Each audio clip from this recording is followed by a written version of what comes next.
Boa noite, boa noite, boa noite. Quer dizer, na verdade nem é tão boa noite assim, né? Graças ao horário de verão, ainda estamos no fim de tarde. Vamos lá. Bem, dessa vez eu recebi bastante perguntas, né, de antemão. Não sei se eu vou conseguir cobrir todas elas, né, mas vou fazer o melhor possível. E aí, novamente, pessoal, eu espero que o Instagram colabore comigo, né? E que eu consiga ir vendo as perguntas que vocês vão fazendo no decorrer da live, tá bom? Mas vamos lá, sem mais demora. Primeira pergunta, então, tá? A Luciana pergunta: o trigo é pior do que o açúcar de mesa? Assim, essa pergunta ela é meio vaga. É pior em que sentido, né? Dá pra gente pensar várias nuances aí, né?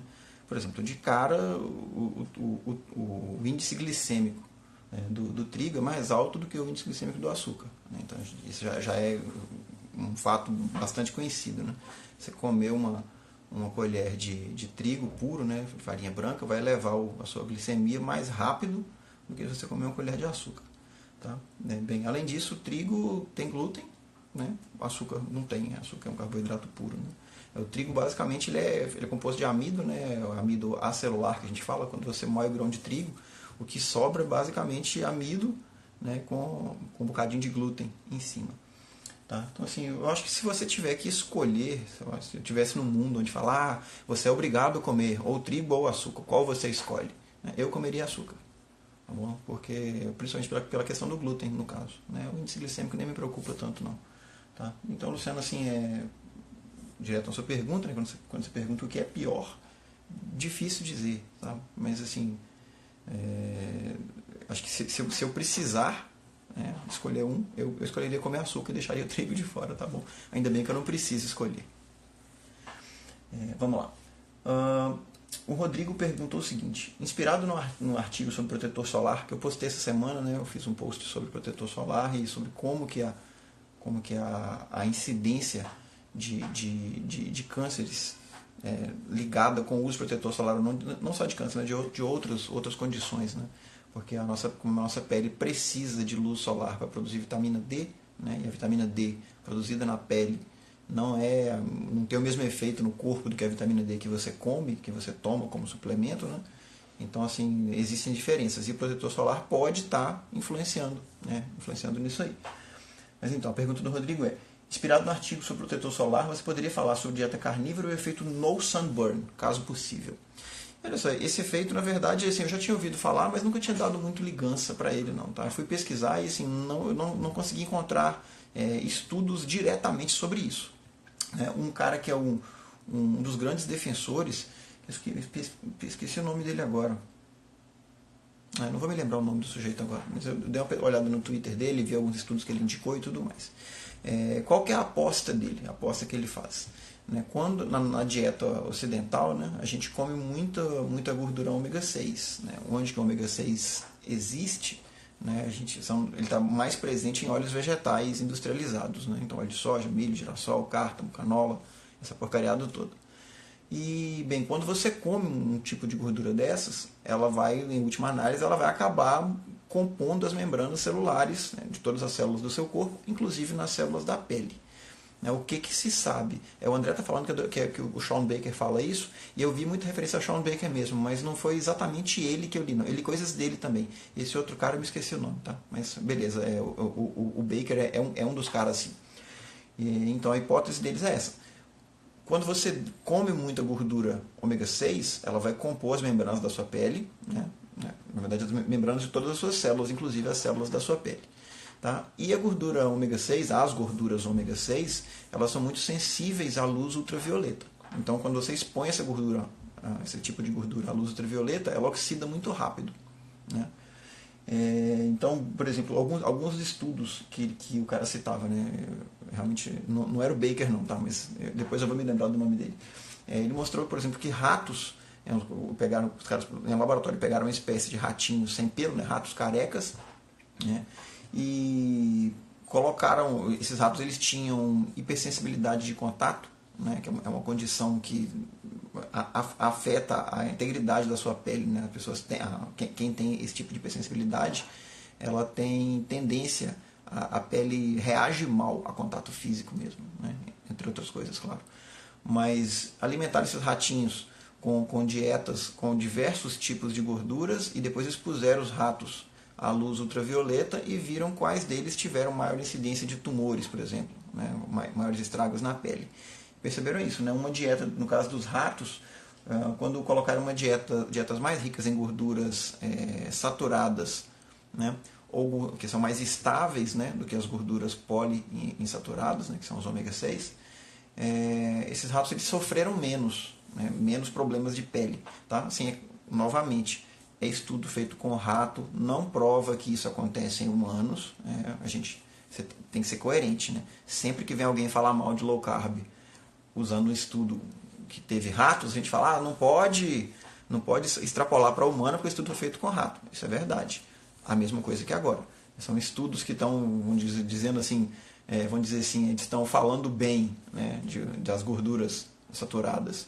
Né? Foi feito com rato também, então você tem que manter isso em mente. O mesmo peso, mesma medida. Então foi estudo feito com rato, você não dá para você extrapolar isso para humanos, mas ele pode te dar boas indicações.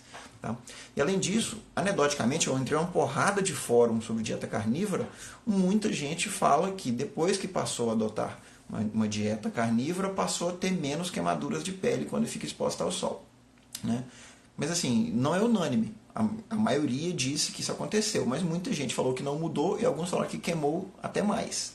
Né? Então, assim, ainda que o efeito exista, né, ainda que ele exista, pode ser uma coisa que você tem que levar a individualidade em consideração. Tá? Então, assim, não dá para simplesmente bater o martelo e falar isso.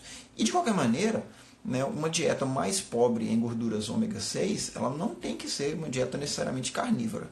Tá? Você tem que ter isso em mente também. Eu posso praticar uma dieta paleo clássica, que é muito rica em ômega 3 e muito pobre em ômega 6 também. Né? Só lembrando aí, né, esse jogo entre ômega 3 e ômega 6 é um dos argumentos-chefe, né, em prol das dietas ancestrais. Né? O que se diz é isso, né? O que se tem. Que em tempos ancestrais, as nossas dietas, né, as dietas de caçadores e coletores, elas eram muito mais ricas em ômega 3 do que elas são hoje e muito mais pobres em ômega 6 do que elas são hoje. Né? Falava-se que a gente consumia a proporção de 1:1 até 1:3. Né? Enquanto que hoje o ômega 6 está tipo 30:1, porque a gente come muito óleo vegetal. Tá? Então é isso, Rodrigo, a respeito sobre o efeito no sunburn. Ele parece existir, empiricamente muita gente relata, algumas pessoas relatam que ele não existe. Tem alguns estudos feitos com animais que indicam coisas nesse sentido. Não consegui encontrar estudos feitos com humanos, tá? Então não dá para bater martelo, não. Mas o empirismo, né, diz que pode ser bacana. A minha opinião pessoal, eu gosto de tomar sol, eu não fico torrando horas no sol. Eu me recuso a usar protetor solar. Né? Mas eu entendo isso porque o meu tom de pele não é dos mais claros e eu também não fico lá no sol 20 horas. Né? Ninguém fica no sol 20 horas, não tem sol 20 horas. Mas eu não fico no sol horas e horas seguidas, tá? Para tentar dar a chance da minha pele ser agredida por ele. Então é isso, tenha parcimônia. Tá? Vamos lá, o Demetrius perguntou o seguinte: na dieta carnívora seria interessante fazer um aporte de carboidratos de tempos em tempos? Cara, não tem uma resposta definitiva para isso. Né? Por quê? Se você faz dieta carnívora por princípios, né, fisiologicamente, ninguém precisa comer carboidrato. A gente sabe disso, não existe carboidrato essencial à vida humana. Né? Eu posso viver minha vida inteira comendo proteína e gordura, sais minerais, vitaminas e água, e o meu corpo, né, o meu fígado lá, ele é especialista em produzir glicose. Tá? Então eu não tenho que comer glicose para ter glicose em circulação. A questão toda é, todo mundo consegue fazer dieta carnívora e está tudo bem? Eu entendo que não. Eu sou uma dessas pessoas. Se eu fico em dieta carnívora muito tempo, tirando o psicológico, não estou nem falando de psicológico não, porque eu gosto de comer plantas, mas tirando o psicológico à parte, o meu intestino tende a travar. Né? Eu conheço muita gente que está em dieta carnívora há um tempão e o intestino do cara está normal. O que isso quer dizer? Né? Quer dizer que a microbiota dele está muito melhor adaptada, né, para viver com a dieta só à base de produtos animais. Vale para todo mundo? Não, não vale para todo mundo. Agora, se isso vale para você, se você está bem, se você pratica uma dieta carnívora, está se sentindo forte, seu intestino não tem problemas, cara, não tem motivo para você comer carboidrato, a não ser que você queira, é claro, mas faz um motivo mesmo. Tá? Então, assim, mesmo questão de desempenho, conheço bastante gente também que o cara ele malha pesado, sem comer carboidrato nenhum, só carnívoro, e ele não relata queda de performance. Tá? Então, eu não acho que se você está se dando bem com a dieta carnívora, em todos os aspectos que você possa imaginar aí, se você está se dando bem, não tem motivo para você comer carboidrato. Beleza? Exceto, obviamente, o seu gosto. A menos que você queira comer. Eu acho muito gostoso. Eu não consigo, eu não quero ficar sem comer planta. Né? Conseguir eu consigo, eu não quero. Mas vamos lá. Olivia perguntou sobre a dieta do ovo. Ela falou, dieta do ovo que se resume a focar em ovo e saladas por 3 dias, ela ajuda a dar um grau na perda de peso ou é perda de tempo? Olha só, essa o chamado egg fasting, né, o jejum de ovos ou dieta de ovo, né, no final das contas ele acaba sendo uma dieta de baixíssimo carboidrato. Tá? Eu vi várias receitas de dieta de ovo, né? Assim, algumas delas falam em comer só ovo, outras falam em comer ovo, mais um pouco de gordura, né, de banha para fritar os ovos e mais um pouco de queijo. Algumas falam para acrescentar umas folhas. Não tem uma coisa muito formatada. Esse é o jeito de se fazer dieta de ovos, né, jejum de ovos. Algumas delas falam para você não ficar mais... Como é que é? Você não ficar menos do que 3 horas sem comer e não ficar mais do que 5 horas sem comer. Mas não dão argumentação nenhuma de né, por que isso seria necessário, né, entre aspas. Né, o que eu entendo? Se você está fazendo uma dieta onde você está comendo apenas ovos, ou ovo, queijo e um pouquinho de folha, a chance disso aí ser cetogênico para você é alta. Né? Você está comendo só proteína e gordura. Então tem uma chance boa de ser cetogênico para você. E sendo cetogênico, a chance disso queimar muita gordura corporal sua é alta também. Agora, vai funcionar para todo mundo? Provavelmente não. Você tem que fazer o teste de novo. Né? Uma das outras regras do jejum de ovos também tem a ver com o volume que você come por dia. Porque, óbvio, a gente sabe que no final das contas as calorias importam sim. Então, vou comer só ovo, vou comer 5 dúzias por dia. Provavelmente a chance de perder peso comendo 5 dúzias de ovo por dia é baixa. Tá? Então é isso. Eu acredito que ela ajuda a dar o grau na perda de peso sim por esse motivo. Né? Ela vai te ajudar a entrar em cetose mais rápido. E só relembrando, cetose não é fundamental para perder peso. Ninguém precisa de cetose para queimar gordura. Cetose é uma ferramenta, é um estado fisiológico que nós humanos conseguimos entrar nele, né? Mas ela não é necessária. Eu já vejo que tem a fixação. Todo mundo fica assim, não, mas eu tenho que ficar em cetose. Não tem não, cara. Ninguém tem que ficar em cetose. Se você ficar, talvez acelere sua queima de gordura, mas não é obrigação. Tá bom? Então não fica concentrando nisso não. Vamos lá. A Rosane perguntou, qual o método de avaliação corporal mais confiável? Adipômetro ou bioimpedância? Ou melhor seria a fita métrica mesmo? Olha só, do que você tem para fazer em casa, né, vamos chamar assim os métodos de avaliação de gordura civis, né, entre aspas, um adipômetro ele é muito bacana, mas para você usar um adipômetro bem, você tem que ter algum tipo de treino, formação, né? Um profissional de educação física, um fisioterapeuta vão conseguir medir isso bem. Tá? Eu tenho meu adipômetro Xing Ling aqui que eu uso, mas assim, eu sei que a margem de erro dele é imensa, do tamanho do boi. Ele vem com o manual que ele fala, você pega a gordura acima da sua crista ilíaca, né, o ossinho da cintura, aperta ali e mede com o adipômetro. Aí depois você vai jogando na tabela deles. Ou seja, no meu caso, eu estou fazendo a medida com uma dobra cutânea baseada em uma tabela pronta, a margem de erro é imensa. Agora, se você tiver um profissional de educação física, treinado, que o cara vai pegar um adipômetro profissional, medir 7 ou 9, ou sei lá quantas pregas o cara vai medir, né? Mede na escápula, mede no braço, no peito, na barriga, isso vai ser muito mais preciso. Tá? O que não é preciso? Né? Balança de bioimpedância dessa que você tem em casa. Você pensa o seguinte, a balança de bioimpedância que você tem em consultório, ela já tem uma margem de erro grande.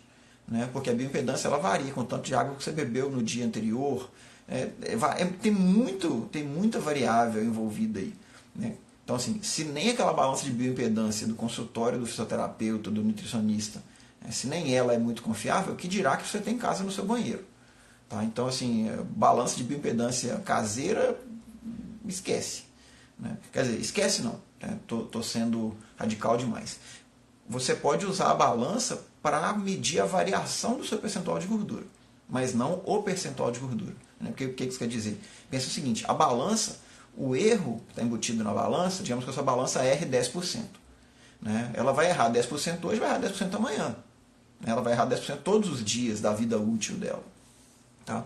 Então, se você se pesa hoje e falou que você tem 35% de gordura, e você se pesa, se mede, né, no caso, amanhã, e fala que você tem 33% de gordura, você sabe que o seu percentual de gordura variou 2%. Você não pode ter certeza nem de quanto você tinha, né, e nem de quanto você tem agora. Tá? Mas isso. A Ju está inclusive falando aí, ó, a bioimpedância tem que ser feita com protocolo. O protocolo exige jejum, não pode ser feito não pode ser feito alguma coisa no dia anterior. Exatamente, Ju. Então, assim, só que ainda assim, ainda que você tenha um protocolo, ela tem a margem de erro. Se você está ciente da margem de erro, não tem problema. A questão toda é que as pessoas que têm a balança dessa em casa, né, muitas vezes a pessoa não está nem sabendo do protocolo. Ela fez o que ela quis no dia anterior, comeu o que ela quis, bebeu o que ela quis, chega lá e sobe na balança. Tá? Métodos de medição de percentual de gordura extremamente precisos, dificilmente você vai achar em consultório. Né, porque eles são muito caros. Você vai achar talvez em laboratório de faculdade. Né, é caro mesmo você fazer um DEXA, né, que é a dupla absorção. Como é que é? É uma sigla em inglês. É um tipo de radiação não ionizante, né, que ela vai medir a densidade da sua gordura corporal. Isso é caro. Aquelas câmaras metabólicas também, que você entra dentro da câmara e fica lá dentro respirando um bocadinho e ele mede as suas trocas de gases e avalia. É caro também. Você não vai conseguir achar. Tá? Então, assim, a segunda parte da pergunta da Rosane é a fita métrica. Olha só, eu, sinceramente, se eu tiver que medir em casa, eu vou confiar muito mais na fita métrica, no espelho e na roupa do que na minha balancinha de bioimpedância. Tá? Eu gosto sempre de sugerir para os meus alunos de coaching que eles escolham uma roupa, né, que não está servindo, que está apertada, e essa é a sua roupa de prova. Né? Roupa não mente, não tem jeito. Ou ela entra ou ela não entra, ela entra apertada, né? Tudo mais. Tá? A Ju comentou aí, fora do consultório precisa ser em qualquer hora do dia e nunca nos orienta no que deveriam ter feito, mas já acaba sendo enorme. Exatamente, exatamente isso.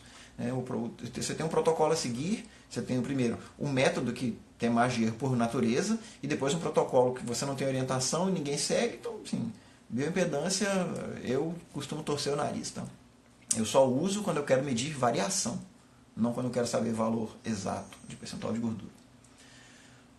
Então, Rosane, tenta confiar na sua fita métrica, confia nas suas roupas e confia no seu espelho. Tá bom? Vamos lá. A Olivia perguntou, uma mudança de estilo de vida para uma dieta low carb, incluindo crianças pequenas, poderia prejudicar seu desenvolvimento e crescimento? Esse é um medo recorrente, né? Um medo recorrente que muitos pais têm. Geralmente quando as pessoas me perguntam isso, é porque quando os pais e mães me perguntam, é porque geralmente tem uma avó buzinando na cabeça, avó e tio. Mas esse menino não come arroz nem feijão, ele vai ficar fraco. Sempre que eu esbarro com um caso desses, eu faço a seguinte pergunta. Quer dizer então que as crianças que moram, deixa eu pensar, um país onde não se come arroz e feijão, sei lá, na Austrália, onde não é comum comer arroz e feijão, as crianças da Austrália ficam fracas? Né? No Japão, que as pessoas comem muito arroz, mas não comem feijão, elas ficam fracas? Não, elas não ficam fracas por isso. Né? Não existe nenhum alimento que isoladamente vai te fazer ser o Superman ou, sei lá, o cara doente. Né? Não é assim que a coisa funciona. Você tem que ver todo um contexto. Né? Eu, sempre que alguém me perturba com isso, né, sobre o que meus filhos estão comendo, eu falo, cara, se você me apontar um nutricionista que fala que comer carne, batata, alface, frutas, ovo e queijo faz mal para o meu filho, se você achar um nutricionista que fala isso, eu como meu chapéu. Né? Eu como meu chapéu, porque uma coisa é, meu filho não come arroz, feijão e nem macarrão. Beleza. Né? Outra coisa bem diferente é, meu filho só come miojo, meu filho come de tudo, meu filho come lasanha. Cara, a chance de uma criança ter algum problema de desenvolvimento numa dieta convencional é muito mais alta. Você olha ver, por exemplo, a quantidade, a saúde das crianças de povos tribais, né, na média, está muito melhor do que a nossa. É claro, descontando mortes por ou doenças, né, doença genética ou por doença aguda. Ah, não, mas os meninos lá dos filhos dos índios no Xingu morrem de malária. Porra, malária não é problema alimentar. Né? Na média, saúde de crianças criadas, expostas ao mundo natural, então a famosa vitamina S de sujeira, né? O menino ele não está tão limpinho sempre, ele tem contato com animais, e comendo alimento não processado, não tem como isso fazer mal para uma criança. Né? Simplesmente não faz sentido. Né? O André até comentou aí agora, né? Os filhos de esquimós. É isso, eu não gosto muitas vezes de ficar citando os esquimós, porque a dieta deles é muito extrema para a realidade da minha avó, por exemplo. Né? Mas quando chega nesse ponto, eu até falo, pô, então não é saudável não, mas cara, pega aí, uma criança esquimó, ela come carne do dia que ela desmama até o dia que ela morre. Ela vai viver a vida dela inteira comendo carne e gordura com quantidades mínimas de plantas. E nem por isso elas são doentes, muito pelo contrário. Né? Se você pega relatos históricos aí, né, o livro do Gary Taubes fala muito sobre isso, ele fez essa recapitulação histórica de, por exemplo, médicos que atendiam comunidades do Polo Norte, né, no início do século XX, né, quando a alimentação deles não estava tão ocidentalizada ainda. Né, e ele é categórico e fala, olha, eu atendi esquimós durante 15 anos e nunca vi ninguém com diabetes, nunca vi ninguém com câncer, nunca vi ninguém com doença hepática, exceto quando essas pessoas... Né, exceto quando essas pessoas passaram a comer comida de branco, literalmente, né, comida ocidentalizada, que era trigo, melado, carnes curtidas, né, carnes processadas, vamos dizer assim. Tá?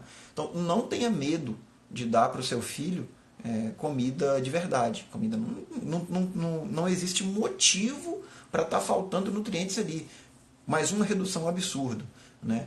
Poxa, se macarrão é tão bom, por que a farinha de trigo é enriquecida com ferro e ácido fólico? Esse enriquecimento é por lei. A Anvisa obriga os fabricantes de massas a colocar ferro e ácido fólico na farinha de trigo, porque a farinha de trigo não tem nenhum nutriente útil, né? Só tem amido naquele negócio. E glúten, obviamente, que não é nutriente. Mas farinha de trigo basicamente é amido. Não tem mais nada de útil ali. Então, se você tira isso da dieta de uma criança, você não está cortando nada. Tá? Ah, mas o menino precisa de energia e o carboidrato. Cara, dá batata doce para ele, dá batata, faz purê de batata para o menino, enche ele de fruta. Se o seu filho pode comer carboidrato e você tem esse medo, que é infundado, mas se você tem esse medo, carboidrato que não é refinado, tá lotado por aí. Né? Dá uma manga docinha para ele, vai achar ótimo. Você não vai estar botando glúten para dentro do menino, não vai causar problema nenhum de desenvolvimento a ele.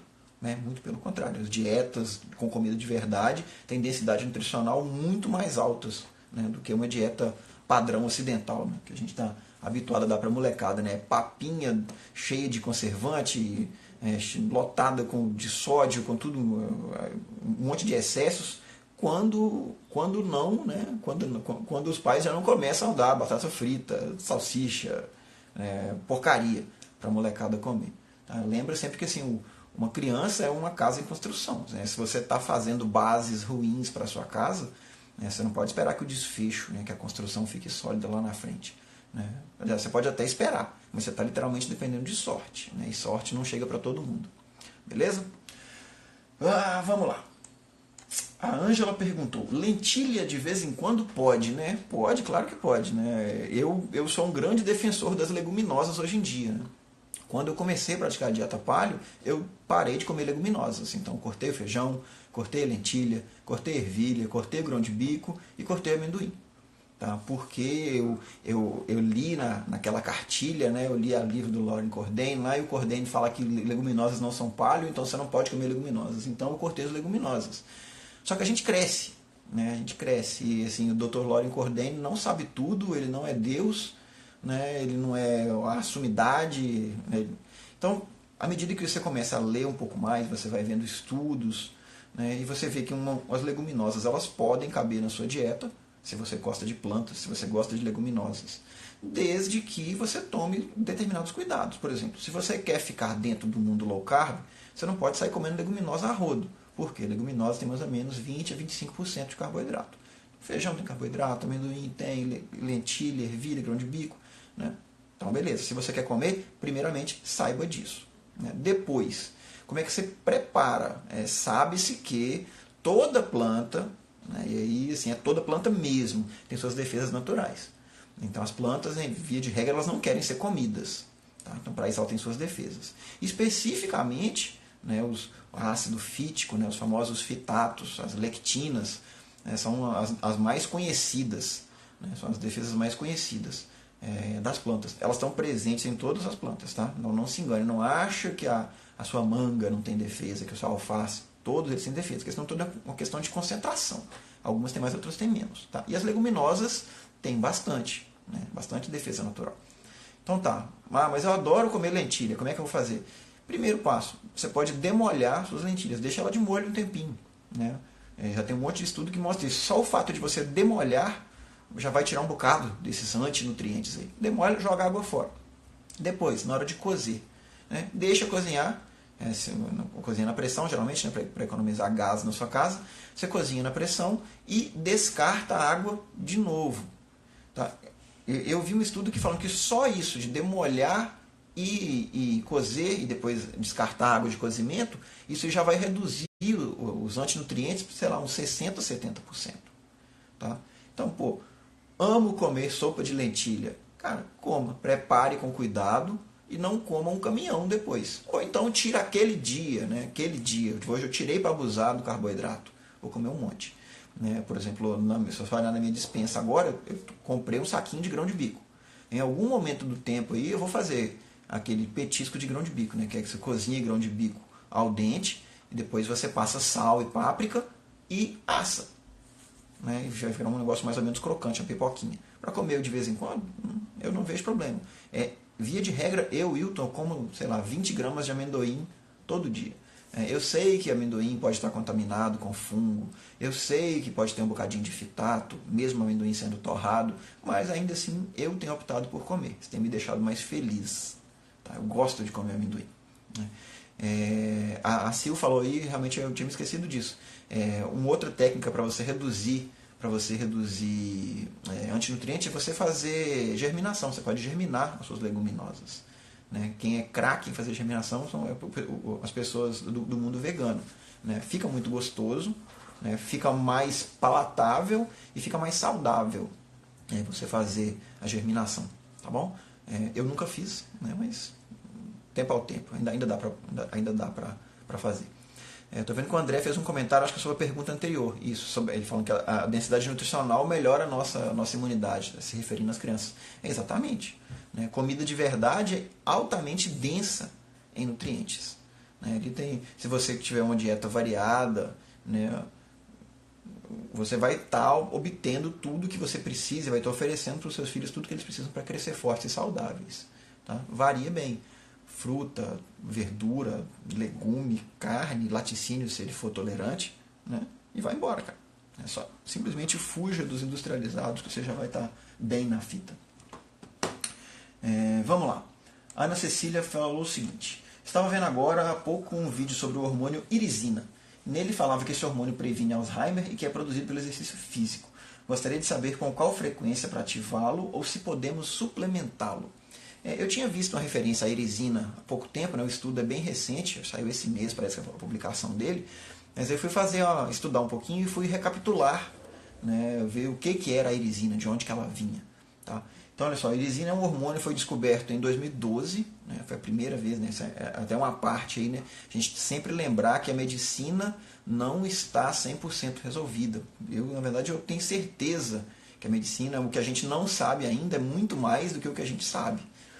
Então, assim, já tive algumas discussões com colegas, né, amigos meus que são médicos, né, e alguns são daquele pensamento de que a medicina está escrita em pedra. Né, e não é, cara. Eu gosto sempre de citar aquele caso lá de 2014, onde descobriu-se que havia vasos linfáticos que chegavam ao cérebro. E o cara que descobriu era estudante de pós-doutorado, não sei de qual universidade, e quando ele chamou lá o pró-reitor, né, da medicina, falou que o senhor, né, mais velho, já ele olhou no microscópio, viu a descoberta do cara e falou, vamos ter que reescrever um monte de livro. Né? Por que eu estou citando isso?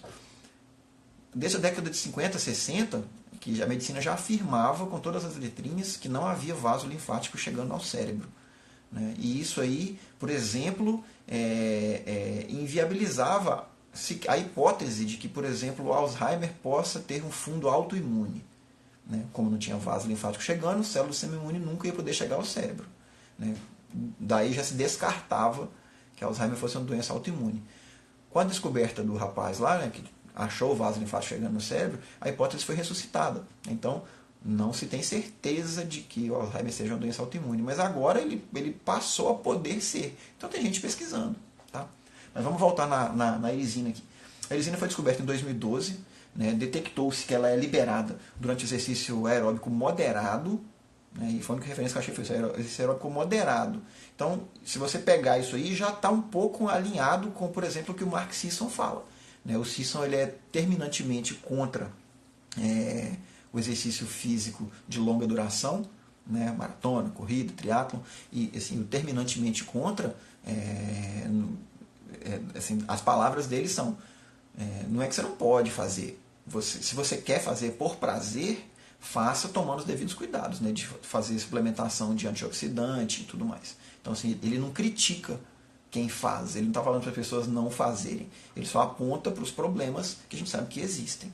Tá? Então, se você gosta de correr maratona, de pedalar um montão, de nadar um montão, né, lembre-se bem disso. Né? O custo do estresse oxidativo desse tipo de atividade em cima do seu corpo, ele é alto. Então, se você quer continuar praticando esse tipo de coisa porque te dá prazer, beleza, continue, mas tome seus cuidados. Suplementa, antioxidante, vitamina C, vitamina E, zinco, né, para você não sofrer tanto, para o seu corpo não sofrer tanto.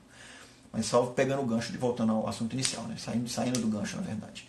A erisina é liberada durante aeróbico moderado, né, então assim, é o que o Mark Sisson diz, né, o método primal dele de exercício, ele fala para você fazer exercícios de aeróbicos moderados, né, caminhada lenta, bicicleta lenta, 5 vezes por semana, sei lá, 50 minutos por dia. Então é andar devagarinho. Tá? Ele fala para você fazer exercícios de força, né, musculação, crossfit, 3 vezes por semana, um período menor, né, 20, 30 minutos, e você fazer exercício explosivo, né, tipo sprint, 1 vez por semana, 5 a 10 minutos. Mas o exercício aeróbico leve está na base do método primal, tá? Do método de exercício primal. Então já condiz com essa liberação de erisina. Bem, além disso, a erisina parece que ela inibe a formação de tecido adiposo. Então, eu deixei a palavra parece frisada de propósito, né? Porque os estudos que foram feitos, né, pelo menos os que eu achei, foram feitos in vitro. Né? Não foi com pessoas vivas, né? Não foi um estudo em vivo. Pegaram células de gordura humana, aplicaram erisina nela e viram o resultado. Tá? Então isso, ela parece que ela inibe a formação de tecido adiposo e além disso ela parece estimular a conversão de gordura branca, né, gordura amarela, em gordura marrom. A gordura marrom, para quem não sabe, né, é um tipo de gordura que quando a gente nasce, quando a gente é bebê, a gente tem essa gordura, na verdade a gente praticamente só tem essa gordura, e à medida que você cresce, você vai trocando gordura marrom por gordura amarela. Né? A gordura amarela, a gordura marrom, é uma gordura que ela está mais voltada para a geração de energia. Trocando em miúdos, ela é mais fácil de ser queimada. Tá? Enquanto que a gordura amarela tem papéis hormonais, tem geração de energia também, claro, tem papéis de mecânicos, né, de amortecer impacto, mas isso. No final das contas, você ter um volume maior de gordura marrom no seu corpo é interessante, e a erisina parece promover isso. Tá? Agora, pegando o estudo, tem mais uma ainda, que eu deixei anotado aqui, mais 2 na verdade, a erisina parece melhorar os níveis de cálcio, especificamente de cálcio envolvido com a contração cardíaca. Então assim, a erisina ela pode ajudar o seu coração, né, a funcionar melhor. Tá? Vocês estão vendo que eu estou colocando um tanto de pod aí.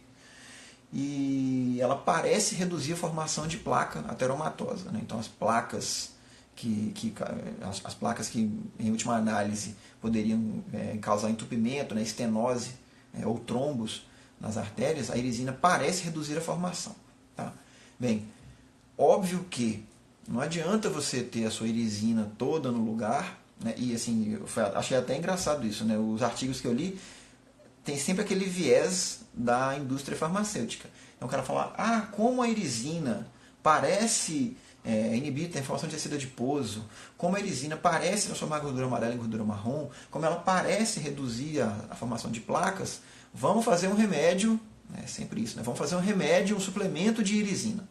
É claro que isso não existe ainda, as pesquisas estão muito iniciais, mas eu acho engraçado, só que não, é a mentalidade.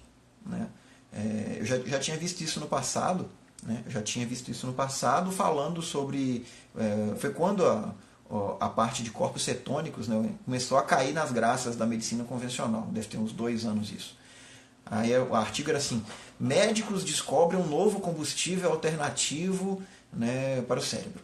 Aí a reportagem falando, e no final os caras já entravam assim, ó, e vamos fazer então um suplemento de cetonas para você tomar. Isso é sempre tapar o sol com a peneira. Ou então o efeito janela do porão. Né? Você tem que pintar a janela do porão. Aí ao invés de você abaixar e pintar a janela do porão, você cava um buraco, põe a escada dentro do buraco, entra no buraco, sobe na escada e aí fica na altura da janela para pintar. A indústria farmacêutica ela tende a querer soluções medicamentosas. É lógico, é o negócio dela. Tá? No caso das cetonas, por exemplo, que tal se ao invés de você ficar comprando um medicamento, um suplemento de cetonas, você fazer dieta cetogênica? Não parece muito mais lógico, né, você mexer na sua dieta, né, para ter o mesmo resultado? Só que aí tem 2 coisas. Né? O mercado oferece o que as pessoas querem. E infelizmente o que as pessoas querem é o atalho, o caminho mais fácil. Né? O cara quer poder continuar comendo pudim de leite condensado e tomando insulina. Né? Porque é mais fácil, ele não vai sofrer. Tá? E assim, é esse pensamento que infelizmente mata tanta gente. Né? O caminho mais fácil, geralmente, ele cobra o preço lá na frente. Tá? O André perguntou se a irisina melhora o score de cálcio. André, a única referência que eu achei foi essa. Tá? Assim, especificamente no volume de cálcio envolvido com contração cardíaca. Tá? Não consigo te falar sobre scores gerais, se ela vai ser útil para manutenção óssea, por exemplo. Não li nada sobre isso.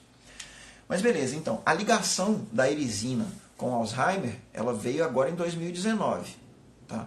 E aí, né, de novo, né, o estudo foi feito com ratos. Então, eu já falei no comecinho da live sobre isso. Né, é uma tecla que a gente bate sempre. Né, um estudo feito com ratos não quer dizer que funciona com humanos. Né, seja a favor do low carb ou contra o low carb. O que você pode tirar disso aí são hipóteses. Tá? E aí o que aconteceu nesse caso? Eles pegaram ratos que tinham a versão muscarínica, né, a versão de ratos da doença de Alzheimer, e aplicando irisina nesses ratos, melhorou a pontuação deles. Ratinhos, a cognição deles melhorou. Funciona em humanos? Não sabemos. Tá? Pode ser que sim, pode ser que não. Tá? Mas de qualquer maneira, só pegando a última parte da sua pergunta aí, Cecília, que é se a gente pode suplementar a irisina. Por enquanto não, o suplemento não existe, mas mesmo que algum dia ele exista, que tal ir na contramão? Né? Ao invés de suplementar, você fazer o seu corpo trabalhar a seu favor. Né? A menos, é claro, tem pessoas que, por exemplo, não podem fazer exercício físico. O cara, sei lá, tem algum tipo de condição, de lesão, que não permite que ele faça. Aí, beleza. Né? Mas para todo o resto das pessoas que poderia sair de casa para fazer uma caminhadinha, né, se a vontade dele é aumentar a produção de irisina, por que não sair de casa e dar uma caminhadinha? Ao invés de tomar uma droga exógena, uma coisa que foi produzida no laboratório, né, que pode ter efeito colateral de longo prazo, reflita sobre tudo isso. Tá? Geralmente, o barato sai caro. É o que a gente tem visto. Né? As pessoas estão tomando insulina há tanto tempo e agora há pouco tempo, né, razoavelmente pouco tempo, é que está se vendo o mal, né, que a insulina pode causar no longo prazo. Ela resolve a glicemia, mas ela dispara um monte de outros problemas. E aí, vale a pena? Na minha opinião, acho que não vale. Eu vou sempre preferir uma atividade, um estilo de vida que me dê o mesmo resultado que um remédio. Até porque o resultado do remédio nem sempre é só o efeito que ele quer. Tem os colaterais junto. Mas vamos lá. A Sabrina perguntou se seria possível falar da relação de alimentação e acne. Sim, seria muito possível. Acne, para começo de conversa, né? A acne é uma condição, né? Vocês falam que é uma doença, né? A prevalência dela é alta, muita gente tem acne. E o cara que mais entende de acne, que eu conheço, né, um finlandês chamado Seppo Pusa, né? Ele tem um blog monstro sobre acne, né? Inclusive o blog dele já foi traduzido para português, né? Chama zeroacne.com.br. Né? E o Seppo, assim, ele como sofreu com acne a vida inteira, né? A adolescência toda, até boa parte da idade adulta, né? O pseudonome dele é Acne Einstein. Né? O cara, ele sabe tudo de acne, ele varreu ao PubMed lá. Né? Inclusive o livro que ele escreveu tem 600 referências de artigo.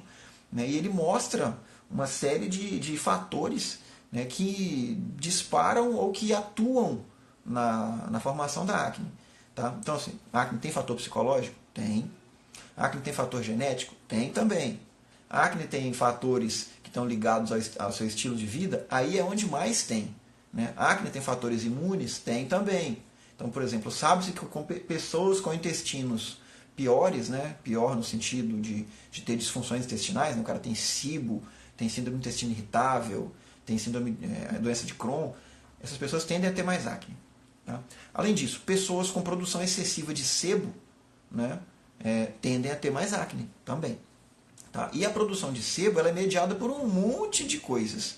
Entre elas, o nosso famoso fator de crescimento similar à insulina 1, IGF-1. O IGF-1 é um fator produzido pelo seu corpo, né? É uma molécula produzida pelo seu corpo. Eu não tenho certeza da natureza, mas eu acho que é uma proteína, mas não tenho certeza. O IGF-1 é produzido pelo seu corpo e, entre outras coisas, como o próprio nome dele já diz, é um fator de crescimento. Ele faz com que coisas cresçam. Tá? A gente sabe que a insulina é anabólica, o IGF-1 é anabólico também. Uma das coisas que o IGF-1 faz na sua pele é aumentar a produção de sebo. Então, se você está com produção de IGF-1 alta, a chance é que as suas células produzam mais sebo. Se as suas células produzem mais sebo, você está dando mais chance, né, para as bactérias, né, principalmente a P. acnes lá, que é a espécie, né, de bactérias mais envolvida com acne, é o que ela mais gosta, comidinha. Né? Então, a formação de comedões, né, o comedão é digamos assim, o primórdio da acne, né, um poro cheio de sebo. Né? Se você não tem um comedão cheio de sebo, a bactéria não tem o que comer. Então, provavelmente ela vai morrer.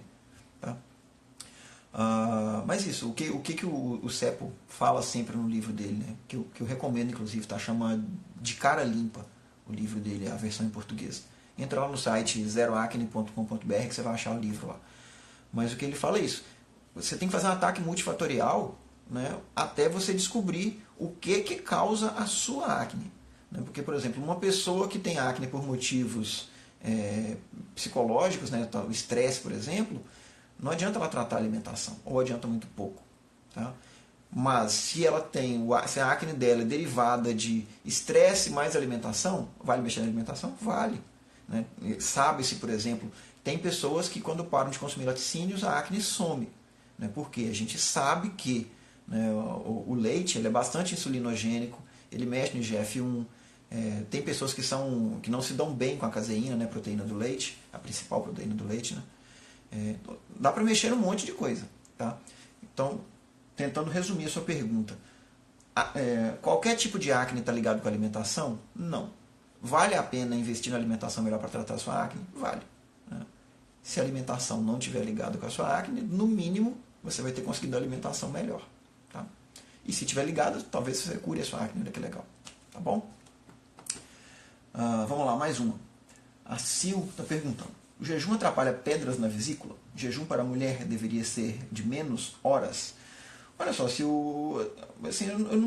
eu nunca vi nada de ligações sobre jejum e pedra na vesícula. Tá? Então, tudo que eu vou te falar aqui agora são opiniões. O que eu entendo? Né? As pedras na vesícula, né, são formação, a bile que está estocada, né, primeiramente. Né, a vesícula é um estoque de bile. O seu fígado produz bile e deixa na vesícula estocado para quando ela for necessária. Quando que a bile é necessária? Quando você come gordura. Né? Quando você come gordura, a sua bile se contrai, né, e vai despejar suco biliar, né, bile, né, vai despejar a bile ali na porção inicial do seu intestino, né, o seu intestino delgado, para ajudar a emulsificar a gordura. Né? Então, literalmente, o que a bile faz é o comecinho da digestão das gorduras. Né? Torna a gordura mais solúvel em água, para que mais na frente você consiga absorver. Alguns estudos já mostraram, né, que se as pessoas que comem dietas muito pobres em gordura, rapidamente, né, em questão de semanas, ela tem a formação da chamada areia biliar. Né, começa a formar pequenos grãos de areia. E esses grãos podem se juntar e formar o cálculo biliar, a famosa pedra na vesícula. Tá? Bem, a bile ela só é recrutada, a vesícula só é recrutada quando você comeu gordura. Se você não comer nada, ou se você comer pouca gordura, né, a sua bile vai ser pouco ou nada usada. Tá? Então, pegando o gancho aí do que eu falei. Né? Se você come uma dieta com pouca gordura, né, você não vai estar movimentando a sua bile. Se você está paulatinamente, dia após dia, comendo dietas sem gordura, como eu disse, tem um estudo que mostra que a chance de você ter pedra na vesícula aumenta. Tá? O jejum poderia aumentar essa chance de formação de vesícula? Eu acho que não. De formação de cálculo de vesícula? Eu acredito que não. Né? Porque geralmente as pessoas que fazem jejum estão no mundo low carb. Né? Os jejuns nunca são tão longos. Né? Os jejuns geralmente, sei lá, quem tem hábito de jejuar não fica jejuando mais do que 24 horas. A maioria das pessoas fica no 16/8 mesmo. Então você teria essa movimentação biliar. Aí a vesícula vai estar se contraindo pelo menos uma vez por dia para usar a bile, especialmente se você estiver fazendo uma dieta low carb com mais alta em gordura. Tá? Eu acho que se você já tem pedras na vesícula, o jejum ele deve tender a aliviar as suas dores. Por quê? Quando a pessoa que já tem pedra na vesícula e come gordura, né, você pode ter algumas coisas aí. A vesícula, ao se contrair, causa dor pela presença das pedras em si, né, ou pior, que é um quadro mais perigoso, a pedra se desloca da vesícula e entope o canal biliar. Tá? E se ela entope o canal biliar, você pode ter um problema grave, aí pode ser caso para cirurgia. Então, você pode ter uma infecção grave ali. Então, o que eu entendo? Você jejuar não deveria aumentar as suas dores. Tá? Eu acredito nisso. Por quê? Você não está mobilizando o sistema digestivo naquele tempo. Okay? E com isso, você não deveria ter mais dores. Jejuar vai ajudar a se livrar das pedras? Eu acho pouco provável. Na verdade, eu acredito que nada, depois do cálculo formado, acho que depois do cálculo formado, não tem nada que você possa fazer para dissolver aquilo ali. Né? Pelo menos eu nunca vi estudo. Já vi falar de algumas plantas que você toma um chá e ajuda, mas assim, estudo no vamos ver mesmo prospectivo, eu não conheço. Tá? Pode ser que exista, eu apenas desconheço mesmo. Ok? Mas isso, eu acho que se você já tem um cálculo formado, dependendo do tamanho, do grau disso aí, talvez a sua única saída seja cirurgia mesmo. Ok? Vamos lá. Tá. A segunda parte. O jejum para mulheres deveriam ter menos horas. Olha só, tem opiniões conflitantes aí, sabe? Eu gosto muito de duas pessoas. Uma é o Dr. Jason Fung, né? É o papa do jejum mundial. Né? E o Fung diz categoricamente que não há diferenças. Que jejum para mulheres e para homens poderia ser do mesmo tamanho, na mesma duração. Tá? Agora, qual duração é essa? Tá? O que deixa eu pegar a outra pessoa então, né? Que a outra pessoa é a Stephanie Hooper. Né? A Stephanie Hooper, ela mesma. Ela tem um blog muito bacana chamado Paleo para Mulheres. Né? E o que ela fala é o seguinte: todos os estudos de jejum, eles foram majoritariamente feitos ou em homens ou em ratos machos. Né? E que a gente não pode ignorar a diferença de fisiologia entre homens e mulheres. Né? E assim, é uma visão muito bacana. Né? Porque tem isso, né? A ciência, a gente sabe do viés machista da ciência. A maior parte dos cientistas é homem, a maior parte das pessoas pesquisadas geralmente é homem também. Né? E isso pode causar problemas para vários campos de estudo. Tá? Porque a fisiologia é diferente, então você não pode estender resultado de homem para mulher, de mulher para homem. Não é assim que funciona. Né? Os corpos funcionam de maneira diferente. Né? Então o que a Stephanie Hooper fala é isso. É que tem que se tomar cuidado. E aí ela cita vários casos, né, de pessoas, por exemplo, mulheres que têm o ciclo menstrual interrompido porque está jejuando demais. Que é uma reação fisiológica também. Né? O seu corpo entende, o corpo feminino no caso, né? Ele entende que se você está comendo de menos, né, ele pode entrar em modo de restrição de energia. Porque se não tem energia suficiente nem para você direito, se você está tendo que queimar os seus estoques, você não precisa de energia para gerar um filho. Né? Então assim, o útero nem se prepara para isso, a mulher para de menstruar. Tá? Só que o argumento do Jason Fung é muito bacana também. Porque ele fala o seguinte, olha, em povos, em sociedades ancestrais, né, as mulheres faziam um jejum forçado. Né? Tinha dia que não tinha comida, a mulher não podia comer, e nem por isso, né, a espécie humana morreu. Né? A espécie humana não se extinguiu. Faz muito sentido também. Então acho que assim, você tem que pesar prós e contras disso aí. Eu particularmente, né, o ano passado eu fiquei quase o ano todo fazendo jejum 24/0, uma refeição por dia. Esse ano eu baixei para 16/8. Então estou fazendo 2 refeições por dia. Tá? Eu acredito sempre no teste, no autoteste. Então assim, comece fazendo o jejum que é mais confortável para você. Sei lá, tenta 16/8, tenta 24/0 e mede os resultados. Ah, meu ciclo está desregulando. Cara, muda. Né? Se você estava fazendo jejum 24/0, seu ciclo começou a desregular, desce, vai para 16/8. É questão toda. Faça alguma coisa. Não se contente e respeite o seu corpo. Beleza? Mais uma perguntinha aqui. Cadê? Gislaine perguntou, aveia pode ou não ser usada em dieta low carb? Eu sei, mas já que tanta gente usa, acho que seria útil falar um pouco mais dela. Olha só, Gislaine, assim, eu não como aveia por princípios. Tá? Eu não gosto de comer cereais. Eu eliminei da minha vida. Você pode comer aveia? Cara, se couber dentro do tanto de carboidrato que você tolera, seja feliz e coma. Né? O que tem me irritado nos últimos tempos é a venda da ideia de que farelo de aveia é low carb. Não é. Não é. Tem muito carboidrato no farelo de aveia. Então, assim, é tudo questão de você não ser enganado. Da mesma maneira que o Dr. Cordene falou para não comer amendoim, eu como, né? O Dr. Cordene fala para eu não comer aveia e eu não como, mas você pode comer. A polícia não vai te prender se você comer aveia. Apenas entenda isso. Se você abusar, você está saindo do low carb. Né? E se você for intolerante a glúten, lembre que uma parte da aveia é processada em máquina que processa trigo. Então, a sua aveia pode estar contaminada com glúten. Tá bom? Então, você tendo consciência dessas duas coisas, cara, como que você quiser e seja feliz. Né? Mas, fique de olho nos resultados. Se passou a não funcionar, você tem que mexer. Né? O time que está perdendo, a gente mexe. Vamos lá, mais uma perguntinha. O Leandro fez uma pergunta grande aqui.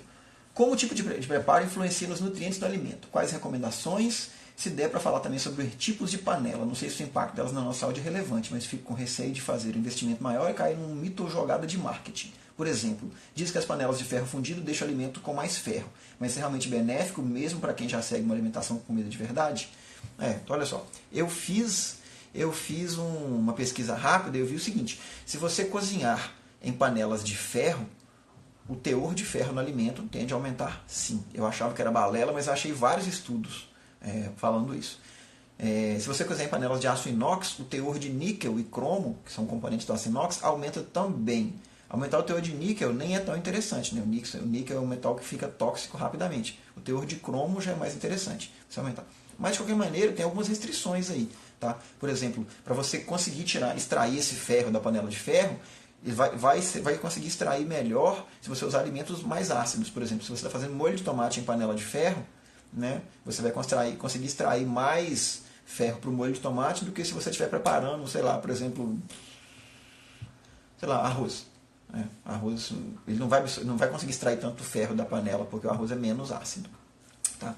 Eu já aproveitei e dei uma olhadinha a respeito do Teflon. Né? Eu uso panela de Teflon em casa e vi algumas coisas que até me chamaram a atenção. Primeiramente, até 2013, o Teflon ele usava um componente chamado PFOA, que é ácido perfluorooctanoico. Tá? Esse ácido ele foi eliminado do Teflon a partir de 2013, porque ele está ligado com a série de problemas, doença renal, doença hepática, alguns tipos de câncer. Tá? Então, se você tem panelas de Teflon mais antigas do que 2013, isso é legislação americana, tá? No Brasil nem sei, talvez os caras estão usando até hoje e a gente não sabe. Mas se suas panelas são mais antigas que 2013 de Teflon, troca. Se as suas panelas de Teflon estão arranhadas, o ideal é que você troque, porque o Teflon ele vai sair pedacinhos mesmo que você não perceba. Tá? Sugere-se não aquecer o Teflon a mais do que 300 graus, ou seja, não esquente a panela de Teflon vazia, tá? Porque isso aí pode danificar o Teflon, pode levantar alguns gases que são tóxicos. Tá? Então, ficar de olho.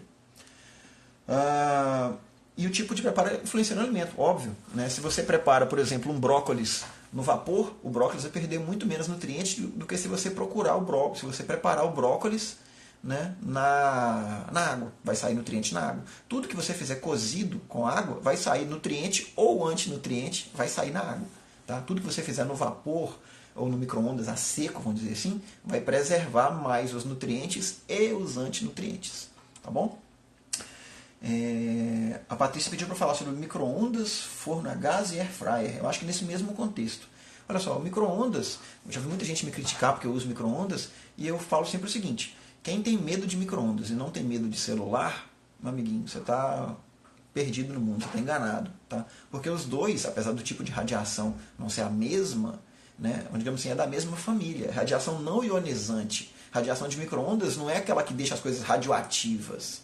O micro-ondas ele não vai estragar a sua comida. Tá? Ele não vai deixar nada radioativo, ele não vai. Né? E quem quiser falar o contrário, por favor, traga estudos. Porque estudo para embasar o que eu estou falando, eu tenho. Se você tiver estudo para embasar o que você está falando também, beleza. Então traga o seu. Mostra o seu que eu mostro o meu. Tá?